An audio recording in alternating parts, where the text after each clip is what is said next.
चॅनलला सबस्क्राइब करा आणि बेल आयकॉनला प्रेस करा।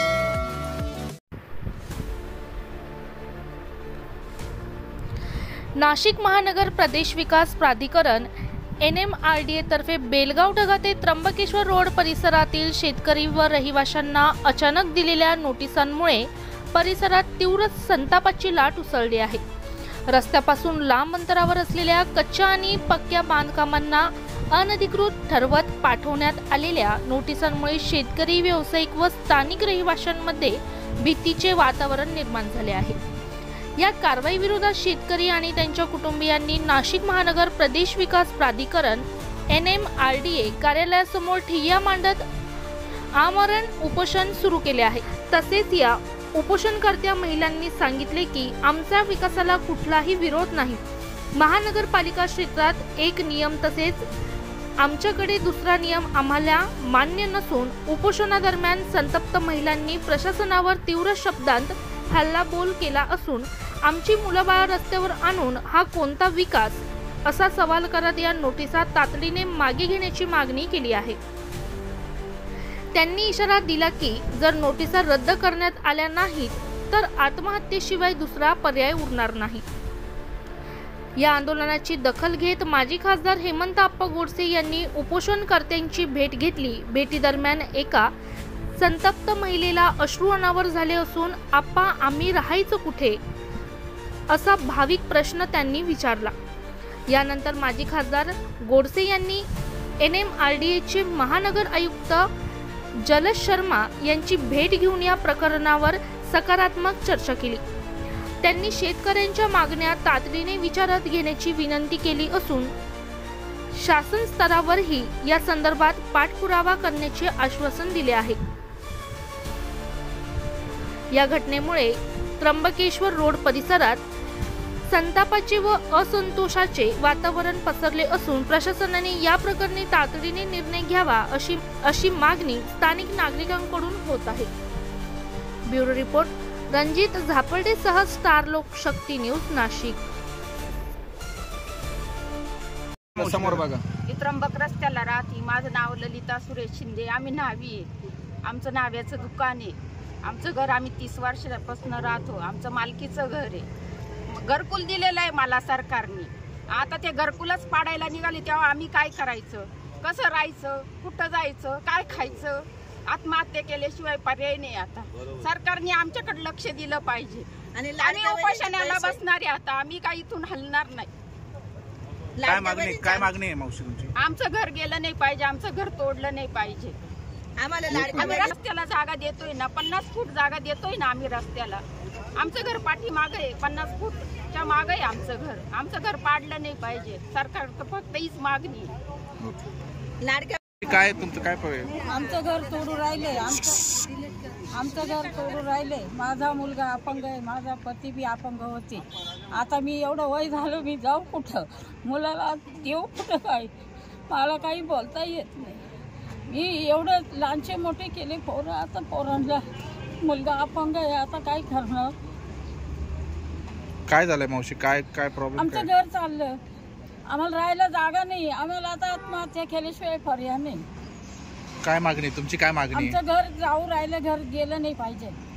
आमचं घर राहिलं पाहिजे। आम्हाला जागा नाही। लाडक्या भावाने पैसे दिले आम्हाला, त्याचं काही हे केलं नाही। लाडक्या भावाने आम्हाला रस्त्यावर आणलं। आता आम्ही करायचं काय? आता लाडक्या भावाच्या घरी जायचं का? आमची वडला पारदीची, आमचे सासू सासऱ्यांच्या आमच्या पिढ्या किती गेल्या। आमची वरती पारदीची जागा आहे, त्याच्यामध्ये बंगला, आमचा बंगला तोडायचा म्हणते। आम्ही रस्त्यावर यायचं, आमच्या बाळाने काय करायचं? माझ्या बाळांचे वडील वारले, 5 वर्ष झाले। ते कोरोनाचा काळ चांगला होता, असा एक काळ आला, काय करायचं आम्ही? आमच्या लेकरा बाळाचे आमचे गाळे समोर, आमचे गाळे सुद्धा तुटत आहे। आम्ही रस्त्यापासून किती लांब आहे। एवढी घरदार मोडले नाही पाहिजे, एवढी आमची मागणी आहे। दुसरी बाकी काय? आम्ही पण शेतकरी आहे, मातीचंच घर आहे आमचं, काही बंगला नाही। पण आता तो पाडला तर राहायचं कुठं? पहिला रस्ता गेला तेव्हा काही बोललो नाही। आता आम्हाला काहीच नाही, उभं राहायला जागा नाही। बारीक बारीक पोर आहे, मग काय करायचं?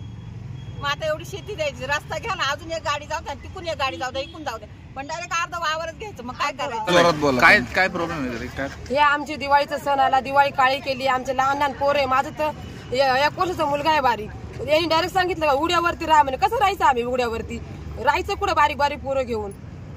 दिवाळी आहे, दिवाळी तोंडावर आली आमची. दिवाळी यांनी काळी केली. असं कसं सरकार येते? असं एकीकडे लाडकी बहीण म्हणतात, एकीकडे असं घर उड्या पाडते का आमचे? ते 1500 नको तुमचे, पण आमचं घर नको जायला. आमची 40 वर्षापर्यंत पासून आम्ही राहतोय, अजूनपर्यंत असं काही नाहीये. आणि असं डायरेक्ट म्हणते आमची उघड्यावर राहणं, घर खाली करा तुमची. हे कोण आहे 7 दिवसाच्या मुदतीवर आमचे? NMRDAचं म्हणणं काय आहे? ते म्हणतात का 7 दिवसात तुमचं घर खाली करा. ही सोपं आहे का? त्यांना बोलायला सोपं आहे. आता तुमची काय मागणी ताई? आमची काय एवढी खेपट, आमचं घर न गेलं पाहिजे. आमचे राहते घरे, आमचे लहान लहान पोर आहे, नाही ते एकदा आमचे शेती पण गेली नाही पाहिजे आमची. असं नाही करायला पाहिजे शासन. एकीकडे लाडकी बहीण म्हणतात, एकीकडे घर आमचे उद्ध्वस्त करता. ही पटलं का सरकारला? आम्ही आमची लहान मुलं घेऊन जायचं तरी कुठं? सरकारने आमच्यावर खूप काळीमा फासल्यासारखं केलंय. आम्हाला न्याय मिळालाच पाहिजे. आम्ही उपोषणाला बसलेलो आहोत. किती दिवस उपोषण करणार तुम्ही? जोपर्यंत आमच्या घरी होते तोपर्यंत न्याय भेटणार, तोपर्यंत आम्ही उपोषणाला बसणार. आत्महत्या झालं तरी आम्हाला काही हरकत नाही. जोपर्यंत कारवाई थांबत नाही तोपर्यंत आम्ही इथून हलणार नाही. याच्या पहिले पण भरपूर कुंभमेळा आलेले आहे ना. याच्या पहिले तर कधी एवढा मोठा रस्ता झाला नाही ना. आता साधू संत काय लोटांगण घालून त्र्यंबकेश्वर जाणार आहे का? जिवंत माणसं रस्त्यावर राहतील, देवाला भेटायला काय ते साधू संत रस्त्याला जाणार आहे का? कळायला पाहिजे ना सरकारला पण.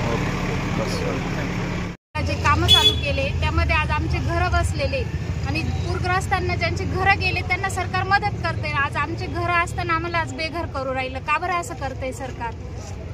आम्ही आज आमची पूर्वपरिचित आमच्या जमिनी आहे, घरं बांधलेले. आज आम्हाला ऐन दिवाळीच्या वेळेस घरातून बाहेर काढू राहिले. 7 दिवसात आम्हाला मुदत दिली. 7 दिवसात कोणाचं घर उभं राहतं? झोपडं तरी उभं राहतं का? तर घर कुठून उभं करणार आहे? आज पाऊस सांगितलेला आहे. आम्ही आमचे वस्तू काढून, सामान काढून आमचे लहान लहान मुलं ठेवायचे कुठं? आणि पावसात राहायचं कुठं?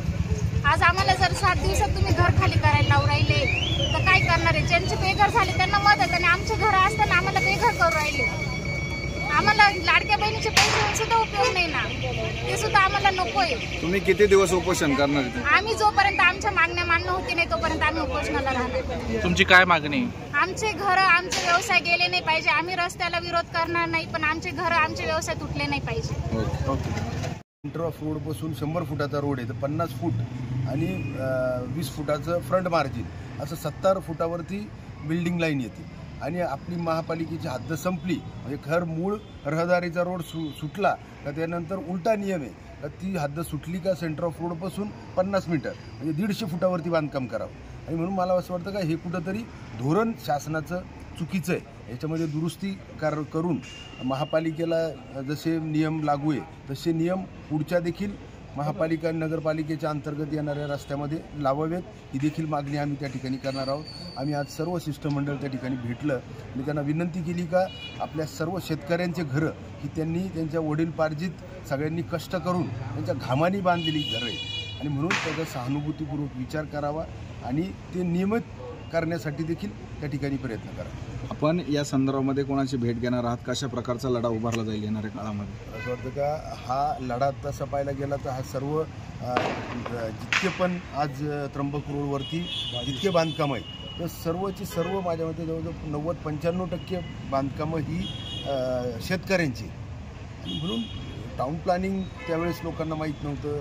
आत्ता NMRDA आलं आणि म्हणून या संदर्भामध्ये चांगला मार्ग जेणेकरून एक सहानुभूतीपूर्वक चांगला मार्ग शासनाने म्हणा प्रशासनाने त्या ठिकाणी काढण्याची आवश्यकता. आपण आंदोलक महिलांची भेट घेतली, काय भावना आहेत महिलांच्या?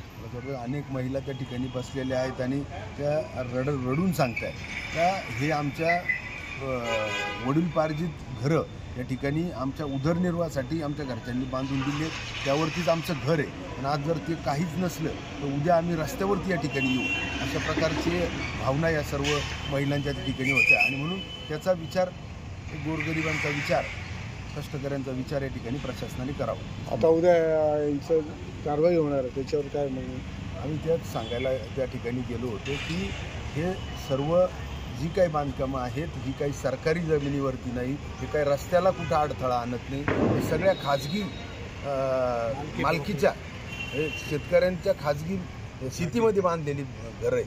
आणि म्हणून यांना नियमित करावं आणि जो नियम महापालिकेसाठी आहे तो पुढं त्या उर्वरित रोडसाठी लावावा नगरपालिकेपर्यंत.